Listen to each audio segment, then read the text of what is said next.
Нарэшце ўлады ў Беларусі хочуць кантраляваць не толькі дзе і як працуюць, але і адпачываюць беларусы. Гэтак у краіне з'явіцца новы рэгулятар турыстычнай сферы – агенцтва па турызму.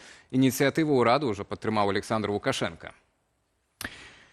Турыстычная сфера ў Беларусі забяспечвае каля 2% ВУПу, што, на думку першага намесніка прэм'ер-міністра Мікалая Снапкова, не адпавядае яго патэнцыйнаму ўзроўню і магчымасцям. Аб'ём вывезеных беларускімі турыстамі сродкаў у 12 разоў большы за аб'ём сродкаў, увезеных замежнымі турыстамі. Таму задача ўраду будзе змяніць баланс, каб у краіне заставалася болей валюты. Сёння ў Беларусі дамінуюць кароткатэрміновыя паездкі. У выніку, скардзіцца Снапкоў, замежныя турысты ў Беларусі пакідаюць усяго $125 за сотні, а беларускія меней за 50. А вось сярэдні чэк беларусаў у замежным адпачынку $215. Паводле афіцыйнай статыстыкі, нашыя грамадзяне ў сярэднім за візіт у Турцыі пакідаюць больш за $1000, у Грузіі 770. Дапаможа разабрацца ў гэтай тэме нам Юрай Смеляшкевіч, былы бізнесовец у галіне гэтай турызму і былы палітвязень, як і многія бізнесоўцы ў Беларусі. Юрай, вітаем вас. Вечар добры. Шановне панства.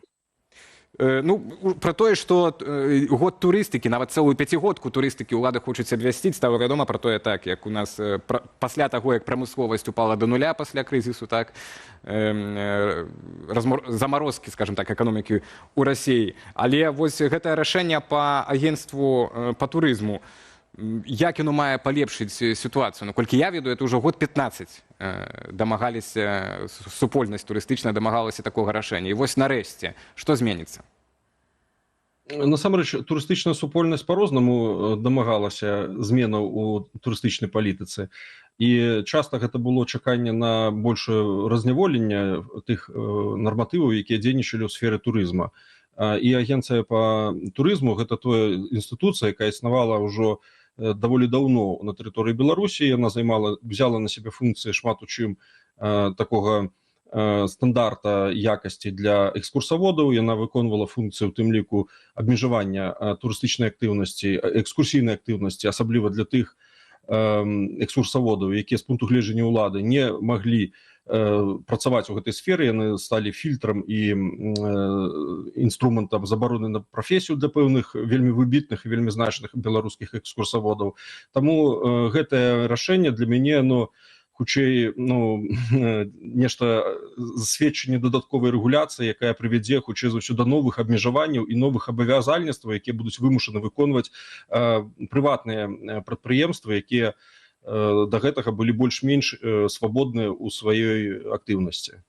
Юрай, я б хацеў вярнуцца да такой агульнай ацэнкі. Мы задаем нашым гледачам сёння пытанне, хто ўвогуле вінаваты вось у праблемах турызму ў Беларусі. У нас некалькі адказаў ёсць.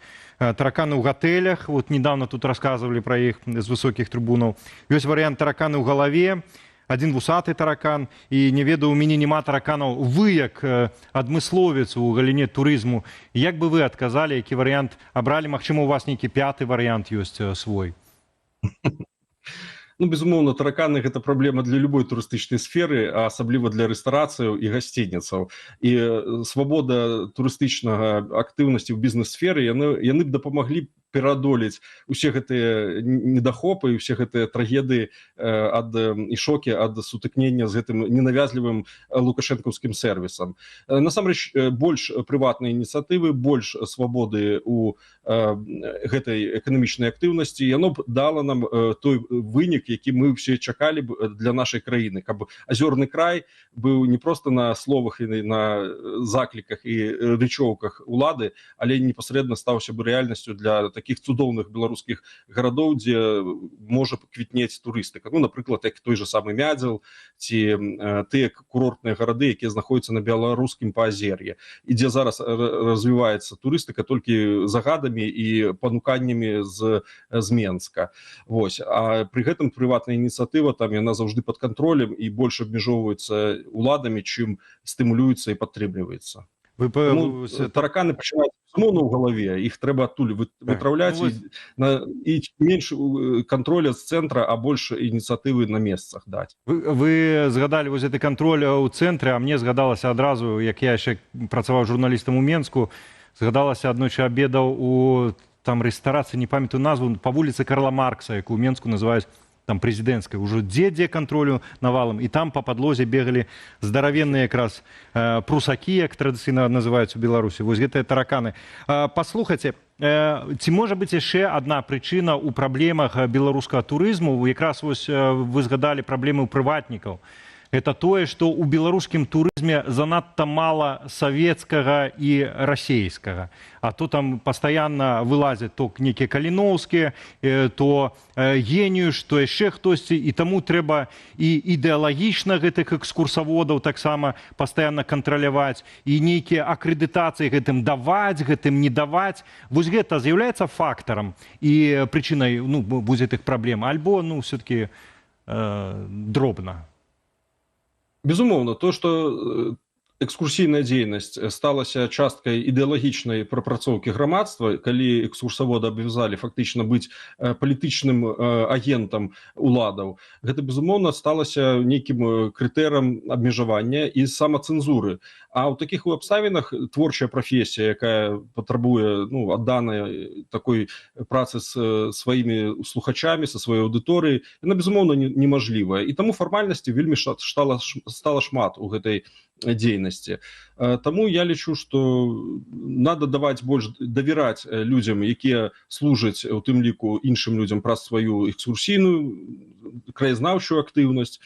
І я думаю, што тады і якасці паслугаў турыстычных і экскурсійных у нас будзе расці.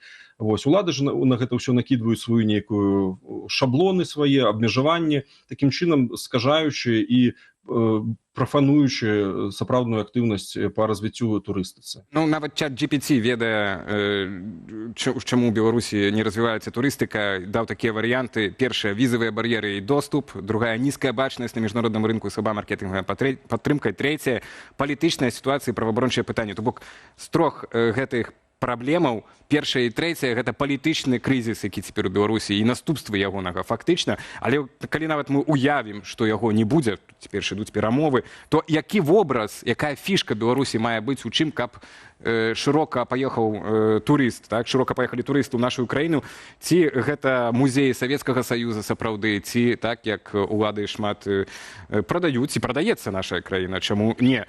Ці гэта некий іншы вобраз, як вы бачыце?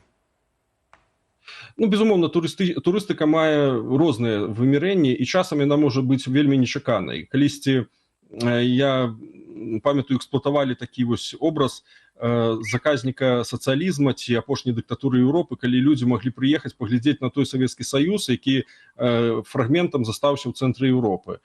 Вось. Я думаю, што было б добра, каб у будучым Беларусі была ў тым ліку такая турыстычная атракцыя, як наведванне музея апошняй дыктатуры Еўропы, якая была сабраная на нейкай пляцоўцы, можа быць, блізка ад Менска, і там бы сабралі ўсе тыя артефакты, якія тычыліся вось гэтага цёмнага перыяда нашай гісторыі, на фоне таго, чтобы краіна сталася часткай еўрапейскай турыстычнай мапы, дзе можна было б назіраць абсалютна іншы ўзровень і турыстычных паслугаў, і прысутнасці еўрапейцаў на вуліцах. Вось, безумоўна, пры вырашэнні палітычных гэтых двух праблемаў, які абазначыў чат GPT, у нас бы можна было гаварыць пра рост і значны прырост турыстычных наведвальнікаў з Еўропы і з усяго свету. Пакуль гэтыя праблемы палітычныя не вырашаны, мы столькі страшылка для тых людзей, якія маглі б сюды прыехаць для адпачынку. З вами згаджаюцца нашы ўдзельнікі чату. Нік піша, галоўная прычына, што нармальна зараз трымаюцца далей ад Беларусі, гэта дыктатура плюс рускі мір. Але, як вы кажаце, дыктатура ад нас нікуды не сыдзе, а застанецца прынамсі ў якасці музея для турыстаў, магчыма. А мне падумалася, што вось гэты музей дыктатуры недалёка ад Менску больш выгадна і так бізнесова прывабна быў бы, каб там змясціць у клетках некаторых жывых экспанатаў. Проста падумалася. Спадар Юрась, дзякуй вялікі вам за сённяшнюю размову. Я спадарству нагадаю, Юрась Емеляшкевіч, ужо экс-бізнесовец у галіне турызму быў з намі на відэасувязі.